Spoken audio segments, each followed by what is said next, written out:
So you have a couple people out there who are browsing and might fall into your shelf somehow, but like keywords are how you drive the traffic into your page.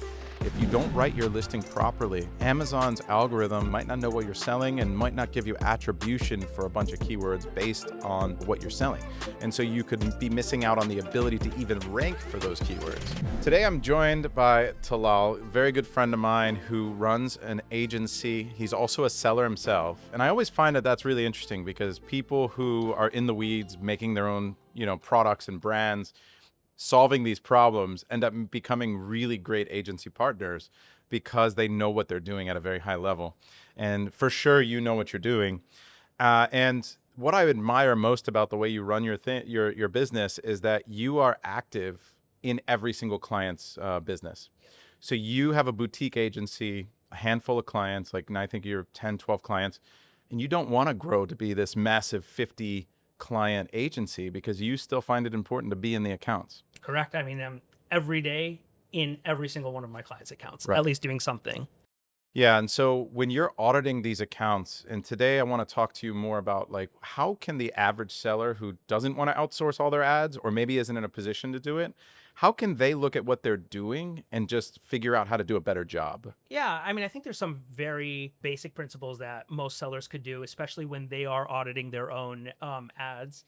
And number one is just like looking and making sure, are the ads that you are serving to Amazon, like the intent of those ads for the product and for the buyer who's coming in? So are you wasting ad spend on words that just don't make sense for the product? Are you not spending enough on ads? I think you see a lot of that becoming an issue as well. Yeah. And then I think one of the other big gaps that people have are, do they even know what words they need to advertise on? Because there's almost an infinite combination of words that can happen. And this is when you really need to start using some tools to dive in and look at the data and really realize exactly what words you should be putting into your ad accounts and how you should be structuring them.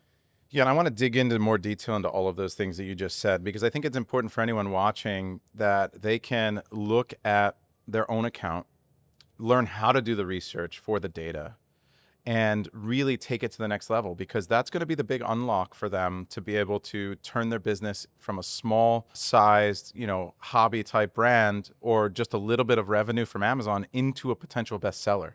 And ads are going to be that lever that they need to really lean on in a lot of ways. And so for anyone just tuning in or if you don't know who I am, I'm Brandon Young. I'm a 8-figure seller. I've done over $75 million in sales on Amazon. And I started teaching in 2018. And why I started teaching is because I had friends and family I wanted to get into the business. And the best way to do that was to start teaching them through different structured classes, which eventually became a whole course, which became a community. And then eventually we created a software where you can do keyword research and data analysis. And the methodology that we do or that we use and basically our North Star is always, I won't make a decision without data. Right. And I know that you align very much in that way. So today, I think it's important that we start to talk about what are the different data points sellers can look at. There are the basic ones. There's the ACoS, there's the return on ad spend, but it goes much deeper, right? There's different reports Amazon's giving to the sellers that I think most people either don't know exists. There's new ones that they just announced today, which are really exciting. And then they don't know how to use that data. So let's talk a little bit more about let's pretend you're going to go into a potential client's business right now, and you're going to look at what they're doing. What are you looking at, and how are you determining how much more upside there is into their account? Yeah, I'm without trying to scare too many people about the stuff that we look into, everyone is always going to be looking at the same KPIs, and it's good to start with those KPIs, right? And those are your standard CTR.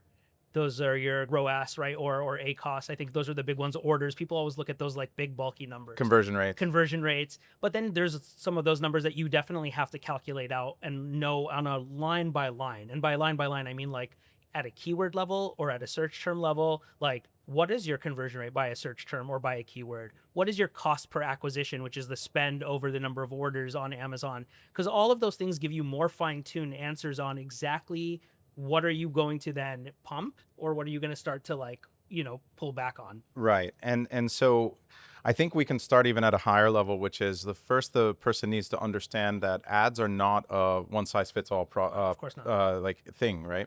And so what I like to start with potentially is what type of product do they have, right? What category is it in? Is it a replenishable or is it a one-time purchase? Totally. And what's the price point? So how would I approach like a replenishable? You're talking about like acquisition. That's language only used by people who are planning on reselling Right. to that customer.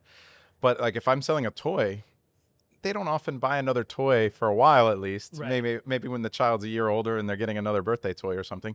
But it's a much different calculation for profitability for me. It's a completely, I mean, the mindset around profitability becomes completely different. Because if, like in your case, where you're saying you're selling one product once, usually maybe once every 2 years or something like that, especially if there's a higher price point of that product, that tacos, right? Or pacos, is less of people call it different things, but like that ad cost of the total sale is that margin that you've just given to ads that has to be calculated as part of your margin. Right. But then you asked me and you just mentioned about replenishables. So once you talk about a consumable or a replenishable or something that you're going to be ordering multiple times in a year, all of a sudden you can actually give up more money than you really think in ads to acquire that customer, Right. or get them in your brand, because they're going to buy from you 3, 4, 5 times and then Hopefully. subscribe. And there's all these other cool tools that Amazon gives you to keep them into your network.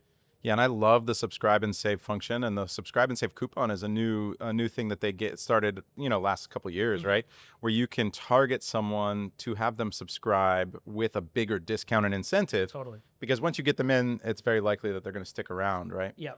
Now, how do you handle ads on a price point level too? Because I know that that's a big thing. If I'm running ads for a product that's $12, I don't have a lot of room there. But if I've got a product that's $75, I can definitely spend more per click and more to acquire that client. Well, the good thing with both of those cases are, one, of course, you have tighter margins, so it's going to be a little bit more difficult, but they're the same calculation at the end of it's all math at the end of the day, right? It's how much of the total amount of that price point can you give up to ads and still create and have margin and have profit at the end of the day. So the good news is, when you are dealing with a lot of those cheaper or lower price points, I should say, products, Right. usually the cost per clicks are lower too, because your competitors also really can't give up that much. Yeah. So you do have to kind of see where you are in the market there, and then with the different keywords and what you can maximum bid, and then what your conversion rate looks like. Right. And there all of a sudden becomes like your margin, Right. So the other thing I want to point out for everyone watching is that there's one more thing that I really like to look at, which is going to be across where are you advertising, meaning like where's your ad showing up? And I think not enough people are looking at their ad placement enough. And so ad multipliers are a fantastic way to control that. Yeah. So And there's so many new tools that they've given us with multipliers now. And one of the things that I've seen when I've looked at, someone's account, or even at like if I have my own ads manager for our brand, I'll audit what they're doing. And one of the things that I notice is that like they kind of just run the one target with the one bid, and the ad performance is very different on a placement level. So how are you auditing and still maintaining impressions, but maximizing conversions and looking at that data? Yeah, so Amazon does give you a placement level report, which is a nice little report to kind of see where your placements. And when we talk about placements, we are talking about like top of search, product page, rest of search, and then other types of multipliers that we're getting now too, which is like business to business, which Amazon lets you multiply. AMC, now everyone has access to AMC, and you can sit there and you can create amazing AMC audiences. So when you're looking at all of those, you want to know, what does your conversion rate look like at the different placements? What does your CTR look like at the different placements? And then, of course, the ROAS numbers as well. It's a huge piece of the puzzle that I think, like you mentioned, a lot of people are missing. Like we can talk about some of the mistakes, but the ones off the top of my head that I think most people make when I look at it, first one is they put too many keywords in the same campaign and ad group. So Amazon will not deliver impressions to all the keywords if you have more than 6 or 8 keywords per campaign. So if you have 20, 30, or 50 keywords in the same campaign, you're going to be throttled, right? For lack of better words. And so the better thing to do would be to break it up into multiple campaigns. And there was a big push with gurus like talking about isolation, keyword isolation. And I think that a lot of that stemmed from the fact that you could control the quality score. So tell me what you know about quality score and how Amazon is looking at the performance of your products and how you're being rewarded if it's doing well, and how you might not be rewarded if you have bad performing and good performing in the same campaign. Yeah, and it makes total sense from an Amazon perspective, right? If they're going to surface my ads of a really good brand and a brand that people know, and surface a brand new brand for the exact same keyword, more people are going to click on the keywords that are from the better known brand. And by that, it doesn't necessarily have to be a better known brand in the sense that like it's like an iconic brand or anything. But if you have good reviews and the listing looks good and, you know, the main image looks good, And performance is good. people are going to click More through it, likely they're to gonna click, more buy. likely to sell. Exactly. Yeah. So when you have all of those things going for you, you're rewarded in a higher quality score by Amazon, which means you're going to be able to surface up in those top of search results for a better price, you know, Right. for lack of a in better that term. in that bidding war. In that bidding war, yeah. And you can make it work for you. You don't have to go in with $50 bids or $10 bids or whatever. You know, people are usually going to be in that $1 to $4 bid range, and Right. depending on the price of your product. So quality is definitely important. Ads don't exist in a vacuum. Like making sure that your titles and your bullet points and your main image, of course, is optimized. And everyone keeps talking about optimization because that's part of quality. And then if it's a part of quality, the product's better. Amazon's going to reward you for that. Yeah, and so the other thing is not every ad is the same, and not every another mistake I see people make is that they draw a line in the sand and they say my ads have to have X ACoS or X conversion rate or they're no good. And we know that the more specific a keyword is, the higher the conversion rate typically is as well. And so let's say that I'm selling a pink toiletry bag with leather accents, right? And someone searches for pink toiletry bag with leather accents and mine pops up, my conversion rate is going to be significantly higher than my plain gray or black one on the toiletry bag keyword or toiletry bag even for women keyword, right? Because it's far more specific. Yeah, So it's relevant to that exact search term. right. So we know that there's a range that typically happens, which is the more specific the keyword is and the more it matches your product. And then the way you convey that value to the users, the more you're likely to increase conversion rate. Right. And conversion rate's a big lever for us that we're always looking at with ads. Now, of course, search volume in those cases are going to be a lot less. Because Right. they're just a lot more niche, you know? Right. There's probably less than 5 people or 10 people a month searching for pink leather But you better toiletry get bag, every right? single one of those sales. But you're going to get a lot of them, right? Yeah. So my point being is that we need to look at another report to understand what the typical conversion rate for a keyword might be, to understand whether I'm outperforming my competitors or not. And to me, this is the most important report you guys need to look at, which is called the Search Query Performance Report. And so tell me about how you're using the Search Query Performance Report in your ads decisions. Yeah. So Search Query Performance Report is what you're getting from Amazon Brand Registry after you're brand registered. And it's basically like a mix of your organic and your top of search sort of ads, so organic searches as well. And it's what are people buying in the industry? Like not in the industry, but the market. What is the market buying by keyword? So pull those off from your Search Query Performance Report in Amazon Brand Registry, and you can actually marry that with what's called your STR, which is your Search Term Report, which is Amazon Ads version of the Search Query Performance, right? But then you could see like how you are existing compared to the market, like what your median price point is compared to the median price point of that same term that's getting purchased. And it gives you just so much more information to see whether or not you are beating the conversion rate of that search term or, you know, or if you're kind of lagging behind it. And then that gives you a good idea to like, maybe I need to make some tweaks in my listing. Like maybe my main image isn't conveying that this is what this product is, or a secondary image isn't conveying this product. Right. So it's incredibly important. And so my biggest thing is if I know that I'm performing worse, like you just said, than the competition on a keyword. So we're looking at the SQP reports. And what I want people to know is that you have ASIN conversion and you have the rest of the competitors, right? And so that gives me a benchmark. That benchmark allows me to understand whether I'm going to spend more or less money on a keyword, right? So even knowing what is good. Yeah. So on a keyword, it might be 8% is good. And on another keyword, 20% is good. And if I'm performing at 10% on that one where 8 is good, and I had drawn the line at 14 or 12 and I had turned it off, I could be hurting my growth potential. Right. Right. Because by spending that money or by turning on that ad and increasing my spend on that keyword, I might be driving more organic ranks and helping my organic sales and visibility and impressions, which as a blend will increase my profitability. And of course, like that's the whole purpose of why we're doing this too, right? We're doing ads so that we can climb organically so that we know exactly where we're living in the entire ecosystem for these words. Right. And everyone wants to be position one, and so ads really helps you get there. Yeah, it's a huge way to help us, but also to generate more sales, to generate more brand awareness, to just complete the loop. So the other point though is that let's say that I'm on par there. Another report I like to bring in is the impression share report. So tell me about the impression share report and then maybe how it can help you make decisions on spending more or less money. So the impression share report is not a report that I use quite a lot, frankly. It's pretty good in helping, especially like knowing if you are actually what's called winning the bid. Like, are you actually getting in front of someone? But it's more for me a tool of, am I bidding enough money, right? Because if the impression share goes pretty low compared to the benchmark impression rate, which is, you would know what your benchmark impression rate is if you're like looking at a bunch of your different brands. But if it's too low, like that just means like my bid is usually too low, or I'm just not showing up enough because I haven't really pumped what I was looking for. So we're not getting enough impressions. So the impression share report is probably going to be able to tell us like, I have more competitors spending. So I reverse that a little bit with and I look at impression rank. And so now it's tough because sometimes this report is account wide. And if I have multiple products targeting, it's really hard. Yeah, it can be difficult. It's like the SQP, right? At the brand level, it's like very difficult. Yeah. It's tough sometimes to parse it to the keyword level, especially the impression share report.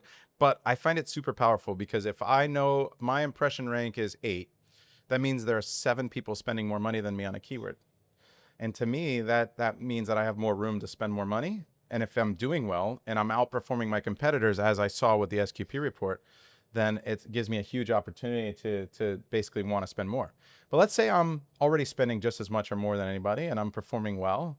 How would I find more keywords to spend money on? And why would I want to do that? So you definitely want to do that because keywords are the way people are finding you, right? That's the search terms. So the SEO, the keywords, the visibility. That is basically how Amazon exists. Right? Because Amazon is a search engine. It is, right? At the end of the day, right? It's the biggest product search engine. Right. So you have a couple people out there who are browsing and might fall into your shelf somehow, but like keywords are how you drive the traffic into your page. Right. And so by going really wide, because I think that the other mistake, we talked about having too many keywords in one campaign. Yeah.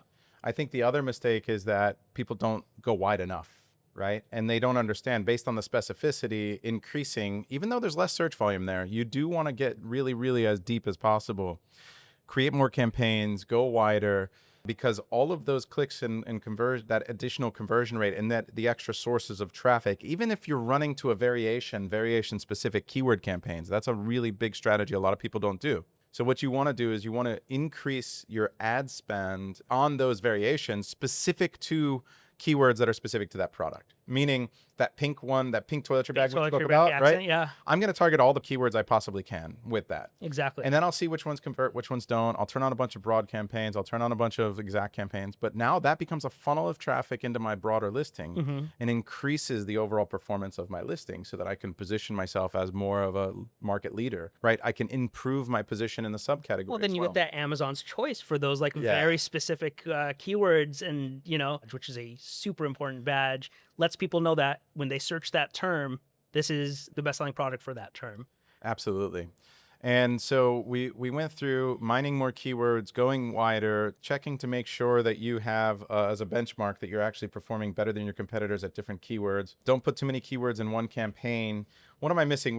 How can someone go into their account right now today and make sure all these different things are true? Besides that, what else can they be looking at? I mean, it's just the reports, and then just what the overall like ads manager looks like when it comes to your like profitability. And I imagine that more than 90% of the time, someone comes to you with an ad account that you audit, and you can find low-hanging fruit and think you can improve. Yeah, for sure. Like really instantly. Yeah, it's pretty quick. And so I think everyone needs to take the time, go into their account, look at these different reports, get familiar with them, try to optimize where they can, know where they're spending their money and where they're not and where they could be, and then optimize position, make sure that the benchmark data is there. You search term reports, search query performance, like you said, like those are the ones, yeah.